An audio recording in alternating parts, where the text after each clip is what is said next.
Hello, in this video I will try to explain the attention mechanism, which is the core idea behind GPT, Claude and modern LLMs. This is the most important out of all concepts in the modern AI.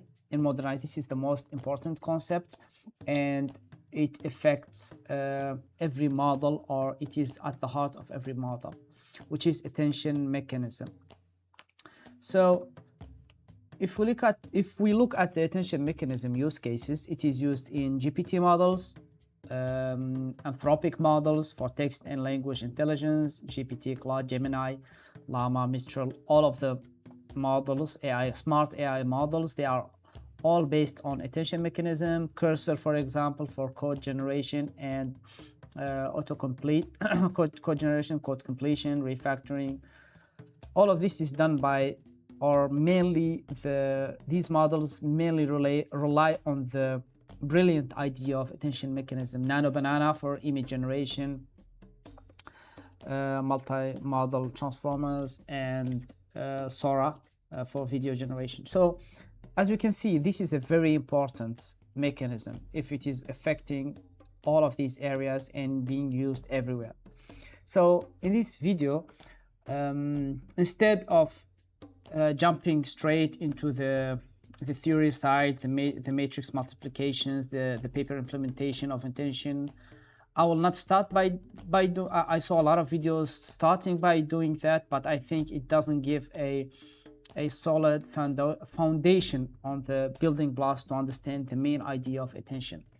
So instead of starting with the explanation, I will start with the background and history, and then I will work my way up into arriving at the implementation and the intuition behind it. So I always like to start with neural networks because they are at the heart of machine learning. Neural networks are single-handedly the most important, let's say, piece of AI models, and all of these models that we see right here for GPT models, Anthropic, all of them in the end of the day, they are but they are neural networks. So like if we understand neural networks, or if we try to understand them, theoretically they are just function approximators, or they are the neural networks class functions. They can approximate any kind of function, and that is proven mathematically by the universal approximation theorem, which says that any in the space of continuous functions, the class of neural networks is dense. That just means that if you have a function, let's say any random function that can be mapped from a dimension n to a dimension m, so there exists neural networks that can approximate it at any accuracy we want, and it is being proved mathematically using the density argument that it is dense. So, and also if we have any non-polynomial activation function, it will be a universal approximator. So if we choose any non-polynomial activation function, and we are mostly guaranteed there exist neural networks with depth and width that can approximate that function. So you can look further into that, which is universal approximation theorem. And why I am mentioning it here is just to focus on the fact that in a simple neural network, in a simple neural network, we are given it a n-dimensional vector, and the output is m-dimensional vector.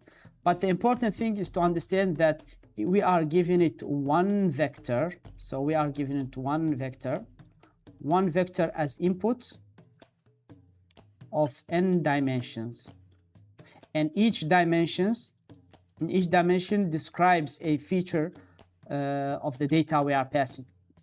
So one vector in, one vector out. So this is the basic neural network, where we give it just one vector in, one vector out, and this is the basic neural networks, and this is the mathematical definition of a neural network. But So yeah, so and here we have an example. Let's say, for example, because we are going to attack transformers and try to explain the transformer model, and they are all language models. So mentioning how to represent words will be a great segment for the next sections. So for example, let's say we have the word man, woman, king, queen, apple, and orange. All of these, they can be represented as one vector of n dimensions or whatever dimensions we want. But as we can see, each word is represented by one vector, okay? But since a normal neural network, we give it just one vector and the output is one vector, how can we give it, like, for example, something like a phrase like, hi, how are you? And if hi is, let's say the word hi, are you. So the word how are you, let's say the word I has a vector, are have a vector, and you have a vector. And in the original definition of neural network, we give it just one vector in and one vector out. So this basic definition will not work for us. So this is where recurrent neural networks come into the scene. So recurrent neural networks are just neural networks, but they will give us the ability so that we can pass them multiple, let's say, inputs or multiple vectors, and they can give us something back as an output. And this is very, very important, especially in language. But let's say, for example, a data set like sentiment analysis. And for example, we go here, there is some data sets that the input to the no, this is a neural network. I'm gonna search for a data set. So sentiment analysis data set. So the input, the input here will be some words, and each word is a vector, and we get the sentiment, is it positive, negative, or neutral. So here it will be, the input will be like multiple vectors and the output will be just one vector. So neural networks, recurrent neural networks are the solution to this problem that normal neural networks doesn't have, which we can pass it like multiple inputs, and it can give us one input or multiple inputs. So here, for example, we give it an input as words like he ate the pie happily, and the output is positive. So here we gave it, let's say, for example, here five vectors, and how does it do that? It is doing that by at each step we don't pass like all of the vectors in one go, we pass it one by one, but at each pass we save the state of the pass. So for example, if we pass he, we save its state as h1, and we pass that to the next neural network, and then we compute we pass 8 as second input, and then we compute h2. So at each time there is recurrent neural networks. It's just neural networks with a memory. So when we reach here, we have the data of all of what happened previously. So this is the second concept, which is recurrent neural networks are historically the solution to sequence data, and words or phrases are just sequence of data where each word is represented by one vector. So this is the definition. This is recurrent neural networks. So for neural machine translation, and machine translation here is very important to understand transformers and attention mechanism, because the paper Attention is All You Need, which is the original paper that introduced attention mechanism, it was a translation model. So it was for translation. So you give it a word in one language, it gives you another in another language using neural networks. So, and the state-of-the-art model back then was an encoder network, which is a recurrent neural network like this one, that will encode the source language, and each x0, x1, and x2 is just a word of the original language, and it will give us and the output we want is another language, like for example, what's your name in English, it will give us in French comment tu t'appelles, which is more words. But basically we give the source language here for an encoder network, which is a recurrent neural network, and we have a decoder network, which is another recurrent neural network that is autoregressive, and at each time it will give us the output word by word, and each word will be, which because it's autoregressive, it will be fed up again to the recurrent neural network. But as you can see here, like for example here we have hi, how are you, for example, as a source language, English, and we want to generate the French version of that. But here what we are doing, we are only encoding this information. So how do we pass it? We need a mechanism to pass the information. So one mechanism to do that is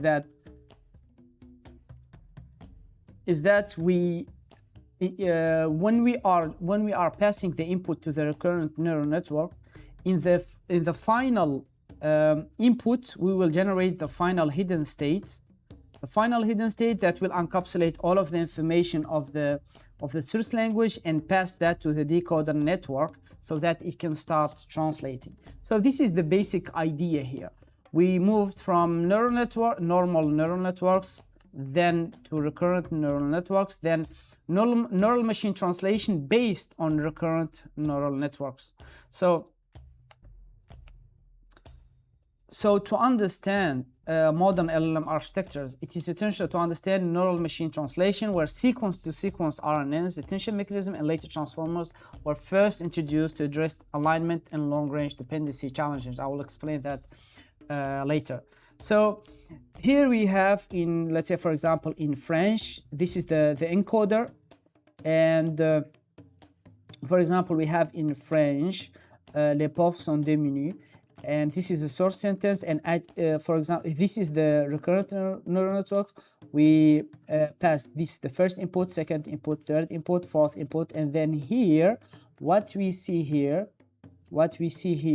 is just we are passing the final hidden state, let's say hidden state HF, which is the final hidden state, that is one vector that has all of the context and every information about the source language here, and we will pass that to the decoder and create the translation. This was the original model for translation. So it looks like something like this. We pass the input for a recurrent neural network, then at each time or at each generation we pass the final hidden state, so as context vector. So this has many limitations. These had many limitations, and the most important limitation here was the early encoder-decoder models compressed the entire source sentence into a single fixed length vector, which is this one here. So here you can just, this is the final hidden state, and it is just one single fixed length vector that encoded all of the context of the previous or source language. And this is the main issue that it had. It had also long sentence lead to vanishing and exploding gradients when doing backpropagation, and information must pass sequentially through all time steps. So this is very time consuming, because in the recurrent neural networks we need to pass the input at each time and then compute the hidden state. So this is happening sequentially, not like transformer models, like something like decoder model like GPT, where everything is happening in parallel using GPUs. And also performance degraded sharply as sentence length increased, and this is due to this problem, which is all of the context is encoded in one length vector here that is passed at each time, and that can lead to information loss. So here is the first time where attention has been mentioned, or the problem has been fixed, or there was a very big leap in terms of the attempt to fix this problem.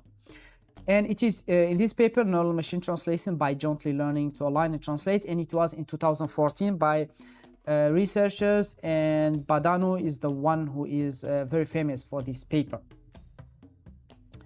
And basically, the main idea is that if you remember in the normal encoder-decoder networks, RNNs for translation, they sent one context vector, and for every generation or for every translation for the autoregressive decoder, and it fixed that. It is fixing that problem by at each new generation, in terms of the translation of the decoder, we are passing a context vector that will look back. So for example, let's say we are in the word suis here, or we are attempting to predict what is the next word for translation, and we have just done the word je. So here it will look back at all of the hidden states here, and it will give it some attention weights, like what is actually relevant for me in terms of the source language to predict the next word. This is the brilliant idea. So here we are giving the decoder at each generation a new context vector, and this was a revolutionary because we don't have this problem right here, which is the original problem, which is compress the entire source sentence into a single fixed length vector, and that's it, one context vector. Here at each time we are trying to predict something, we can look back at all of the source sentence, and then we are through a neural network here, we will score how much relevancy we should give to each individual input here, so that it can help us for translation. So for example, here when you are at the word suis, the words that come at the end will not affect it as much in terms of translation, and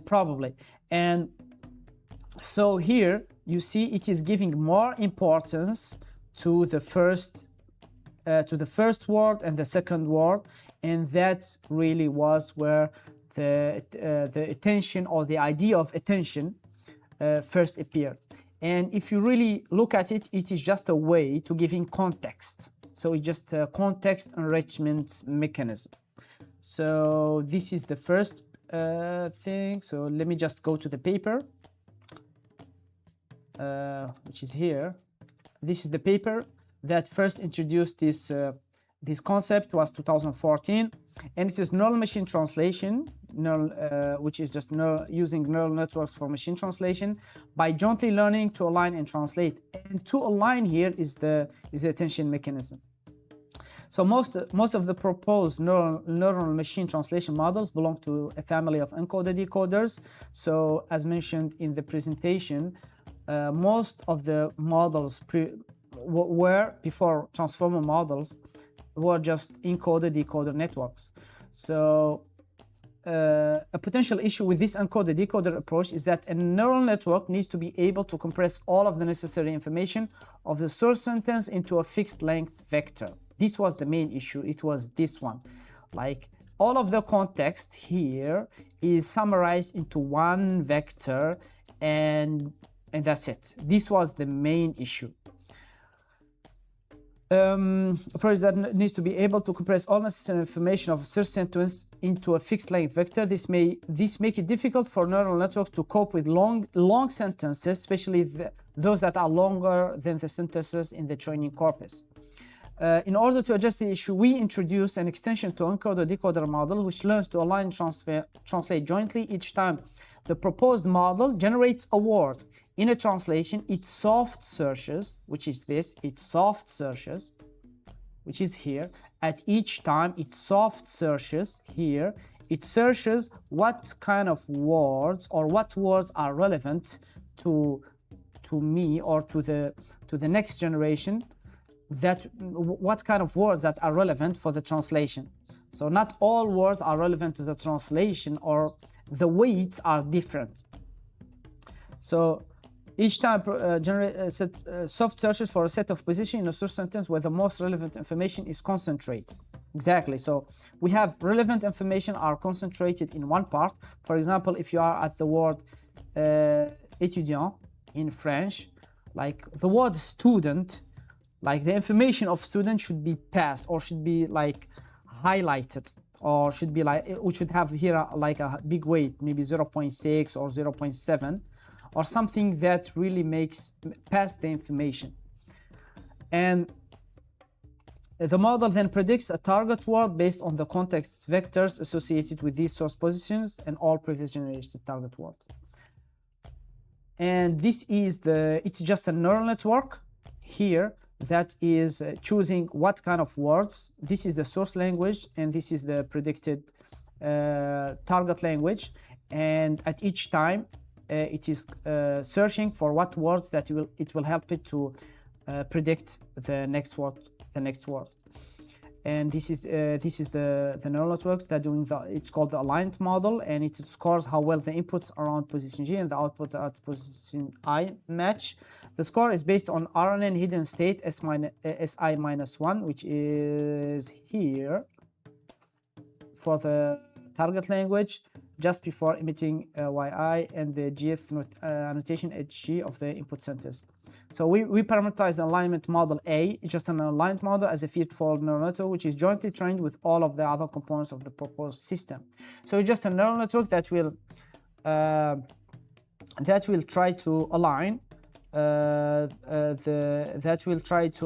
the hidden state of the previous sentence in the word. Like for example, let's say for example we are trying to predict the word étudiant.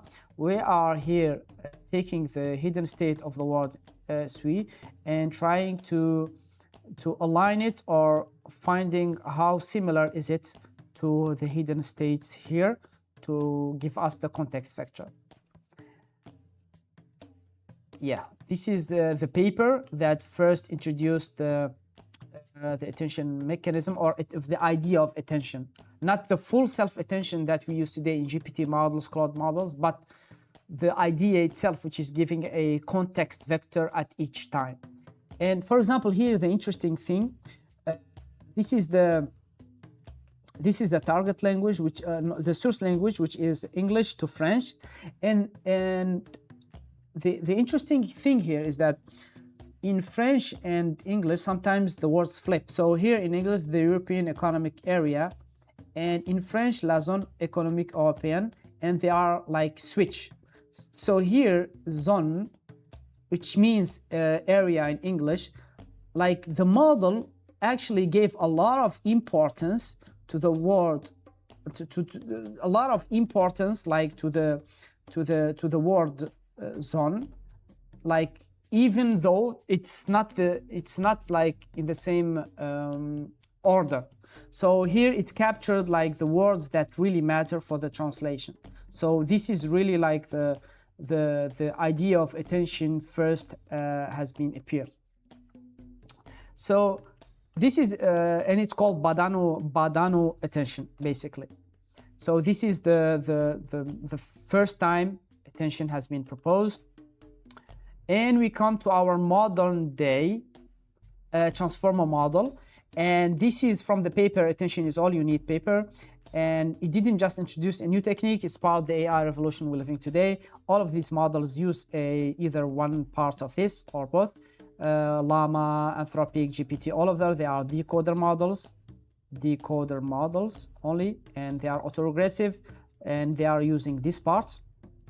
And Google BERT, for example, is using the other part because it is an encoder. It is an encoder model.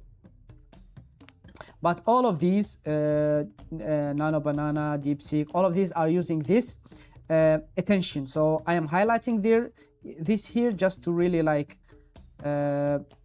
like show that the transformer model is using attention as its basic let's say engine, and all of these models that are really famous, they are using this they are based on this model. So Attention is All You Need paper 2017, this is the first paper. This is the revolutionary paper that made all of the modern AI revolution happen, and it's called Attention is All You Need. So the dominant sequence transduction models are based on a complex recurrent or convolutional neural networks that include an encoder and a decoder. As shown in the presentation before, it's encoder decoder networks, and the best performing models also connect the encoder and decoder through attention mechanism, which is, they are here mentioning the approach done by Badano, which is the Badano attention, which is this part right here. So this is using attention mechanism.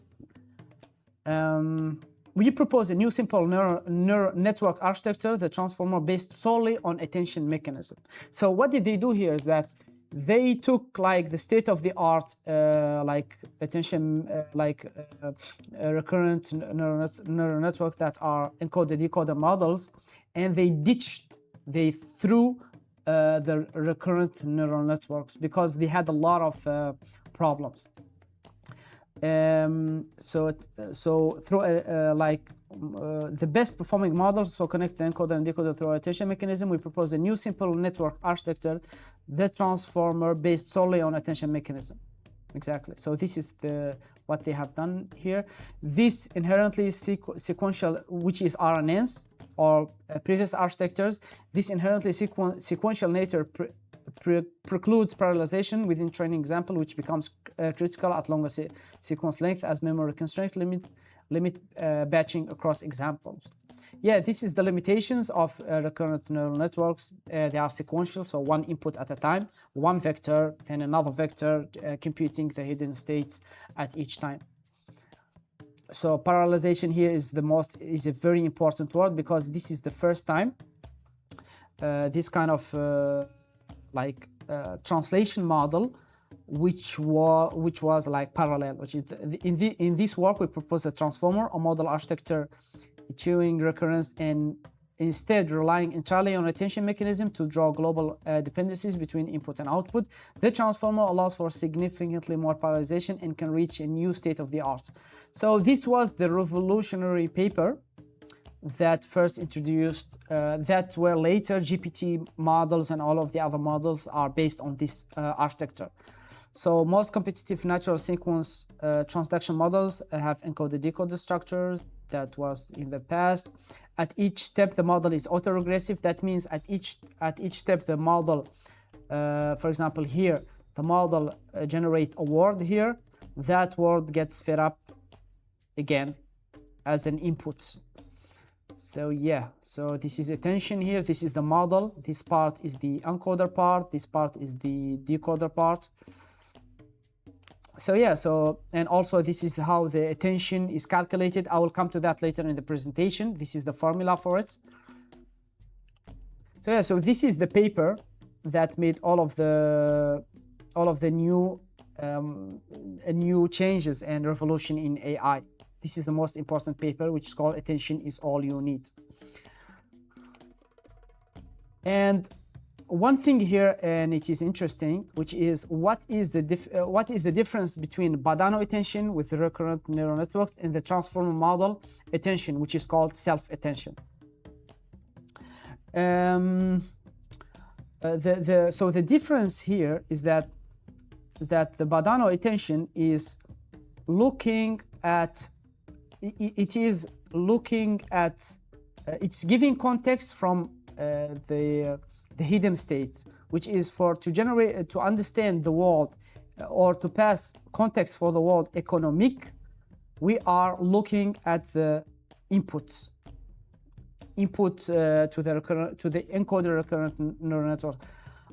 But self-attention is actually each token or each word is trying to understand its meaning by the surrounding world. So for example, in the example of recurrent neural network, which is here. So instead of passing one context vector, how can we, so instead of passing one context vector at each time, we are actually trying to understand each word. We want to have a representation for it and understanding for it given all of the other inputs. So each word will be filled with context. So this is the main difference, which is this. So difference, both highlight important tokens, both compute weighted sums, which is true, both capture long-range links, true, but Badano links encoder and decoder self-attention links tokens within input itself. So, and Badano is slow, self-attention is fast, of course. So this is the use cases, transformers, BERT, GPT models, vision transformer, multimodal model, and this was the machine translation with RNN's state of the art. So this is the difference between Badano attention and self-attention. Now we come to the actual mechanism, which is like, what is this self-attention in transformer models? And I like to think of it like I came up with this analogy, thinking about how to explain it. Like if you look at this world, Amazon's cloud outage pushed its shares down. And now watch how every word meaning is explained using other words here.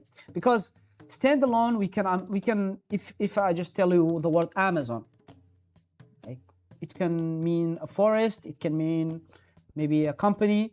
So what does it actually mean? Standalone, it has semantic meaning, but what does it actually mean in a fuller context? The word cloud, does it mean cloud computing? Doesn't mean the clouds in the sky.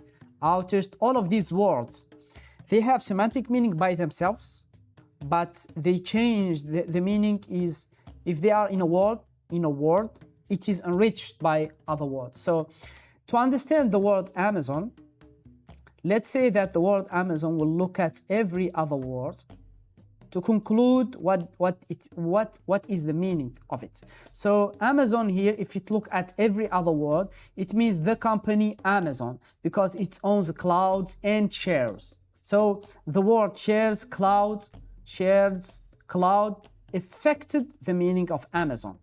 So this is like how we understand language. If I tell you what does Amazon mean, you will read the whole sentence, and in the explanation you will tell me like it means the company Amazon because it owns clouds and shares, and its shares has went down because of this. So yeah. And what does cloud mean? It means Amazon's cloud business because of Amazon's an outage. What does outage means a failure of the cloud because of. So yeah, so if you look at each other word, there was some information passed to it. So the word Amazon here, there was some information passed to it from all of the other words to understand its meaning from this context. So this is like the basic idea here.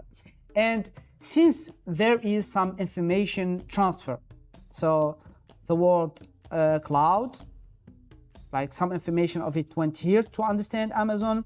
The word shares has went here to understand like the word Amazon even more in this context. And this is some kind of information transfer. So giving the context that the word, understanding each word is just an operation, or it's just an information transfer from other words. But the information transfer here can be at multiple levels and at multiple complexities, meaning what kind of information, and it is a lot of information. So there is a link between this, us understanding each word, like given other words, like on a human level. It looks like something like this, but it has a link with information retrieval because there is an information transfer. So just a simple summary about information retrieval. Information retrieval system, you have something like a vector here as a query vector, and you are looking for something, and you are matching that vector to let's say every document has a key, and you are matching your query to every key and seeing how relevant is the query to each one. And let's say at each time there is some relevancy, we want to retrieve some data from that document. So we want to retrieve that data as a search result. This is the basic idea of it. We have a query vector, key vector here, and a value vector as something, if there is a match, like we want to retrieve some information here for the search result. So how does that relate to the example we had here? So let me just let's say, for example, we have the word Amazon here. We have the word Amazon here, okay? Amazon. We have the word Amazon here, and we want to understand its meaning. And let's say that there exist a lot of relationships R. Let's say R1, R2, R3, and so on. Relationships between words. So you have noun-verb relationship. You have different kinds of relationship. There's complex relationship. There is a relationship that will be linked to humor. There is a relationship that can be linked to emotions. There is a relationship that be linked to possessiveness, meaning like my car, for example. So yeah, so there is a lot of different relationships between words, a lot. So let's say that like there is a lot of relationships between words, and at each type of relationship we are getting a new information for the meaning of our word, let's say Amazon. Okay, and let's say that here we have all of the other words as vectors. Amazon also is a vector. Everything is a vector. Let's say all of these words, each one of them is a vector here. And given one type of relationship, we want to understand, like let's say for example we take the R1 as a relationship between words, and let's say given R1, given R1, how much R1 will change the meaning of Amazon, giving all of these other words. See, let's say here is the W1, word 1, word 2, and word 3. So here to modelize it, to modelize this, let's say R1 here in terms of relationship, let's say given R1 here and the word Amazon, we have something like a query vector here, and each word here will have its own key vector. It will have a representation of key vector, exactly like documents here, like the keys in here, and we want to match the query here with each key and see how relevant is it is. And if there's relevancy giving this relationship R1, what kind of information we should take from these words to the meaning of the word Amazon and modify it. This is basically the link between information retrieval and attention mechanism. This is basically attention mechanism without me like saying it's attention mechanism. So this is like the idea. The idea of attention mechanism is that you have a lot of relationships, some of them complex, some of them like abstract, some of them very simple, like verb-noun relationships, and giving every type of relationship, how much the word Amazon, what does the word Amazon means at the end. This is like the basic idea of it. And in this paper, all of these, me trying here to make something, drawing here, something very, let's say, abstract, is going to be done very elegantly by this formula right here, which is the softmax of the query matrix times the query key transpose, because they are the same dimensions, divided by square root of d of k. D of k here is the dimension of the vector. This is a normalization term. and times the v value, and all of these things right here, they are here. This is the query, something like this. This is the keys, something like this. We are trying to match against these keys, and this is the value. Like the value here means if there is relevancy, what type of information we should return, and that means here how much the word Amazon here will be modified. Is it a company? Is it a forest? That's the whole meaning here. And the multi-head means that you have multiple heads. Each head, you can think of it as a very specific relationship between words. And how does that happen? So each head, head captures a very specific kind of relationship. And those types of relationship in the transformer model, in the neural networks, it is learned. So here, multi-head attention, like if you do back propagation, if you back propagation here, you will train this way. You will train like each head to catch specific types of relationships here, R1, R2, R3, and at multiple abstraction, because in the original transformer model you have multiple like times n. So you have multiple attention, you have multiple transformer blocks. So yeah, and how is that done? You have W key, WK, and WV, and these will contribute to the relationship between word to word, and like matching multiplying these two matrices, you will get the scores. You'll get the scores of like how much, and the score will look like something like this here, like how much the word cat like can be relevant or attend to the word cat, how much the word sitting in one type of relationship. So yeah, so this is what the matrix it will look like, which is Q times K transpose, which is this one, only this part. Softmax here is for computing probability distribution, and yeah. So here you get the scores, which is how much relevance the query to the keys, and this the attention matrix here, it doesn't give you the final representation of the meaning of the word Amazon here. It just gives you what's relevant, what's the let's say percentage in terms of relevancy of other words to this word, giving this type of relationship or inside of this self-attention head. And then multiplying with the V matrix, you are telling it if there is a relationship. If there is a relationship, what information should be passed? What information should be passed here? What kind of information should be passed here, so that in this kind of relationship? So this is basically and then here finally you get the Y embedding here. This is just the output of this one, which is just a new representation of or let's say not a new representation, but inside of that head, or inside of that relationship, inside of this head, let's say for example, you have a more contextual representation of that word, given all of the other words in one type of relationship. And I see heads as a specific type of relationship between words.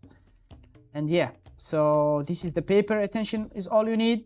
You are getting this is the words as inputs.